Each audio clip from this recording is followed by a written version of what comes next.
नमस्कार. धरणगाव लाईव्ह न्यूजमध्ये आपले स्वागत. श्री स्वामी समर्थ महाराज यांच्या पुण्यतिथीनिमित्त धरणगाव नगरीत भक्तीचा महाकुंभ पाहायला मिळाला.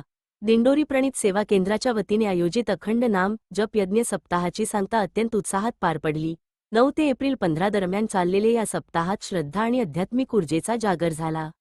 या काळात गणेश याग, चंडी याग, रुद्रयाग आणि स्वामी यागासारखे विविध वैदिक विधी शास्त्रोक्त पद्धतीने पार पडले. दररोज सकाळी भूपाळी आरती आणि नित्य यज्ञकर्माने धरणगाव नगरी दुमदुमून गेली होती. या सोहळ्याचे मुख्य आकर्षण ठरले ते म्हणजे सामुदायिक श्री गुरुचरित्र पारायण. तब्बल 203 भाविकांनी एकाच वेळी या पारायणात सहभाग नोंदवत भक्तीची एकात्मता अनुभवली. 24 तास सुरू असलेल्या प्रहर सेवेमध्ये महिला आणि पुरुष सेवेकऱ्यांनी अत्यंत शिस्तबद्ध पद्धतीने सेवा बजावली. केवळ धार्मिक विधीच नव्हे तर स्वामी समर्थ सेवा मार्गाच्या 18 विभागांमार्फत गर्भसंस्कार, बालसंस्कार, शेतीशास्त्र आणि वास्तुशास्त्रावरही मार्गदर्शन करण्यात आले. यावेळी नगराध्यक्षा सौ. लीलाताई चौधरी यांनी आपले मनोगत व्यक्त करताना स्वामी सेवेमुळे जीवनात आलेल्या सकारात्मक बदलांची माहिती दिली. एप्रिल 15 रोजी बलिपूर्णाहुती आणि श्री सत्यदत्त पूजनाने या यज्ञ सप्ताहाची सांगता झाली.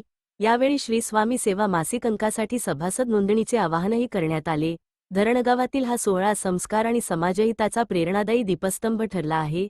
सेवेकरी परिवाराच्या अथक परिश्रमामुळे हा सोहळा यशस्वी झाला.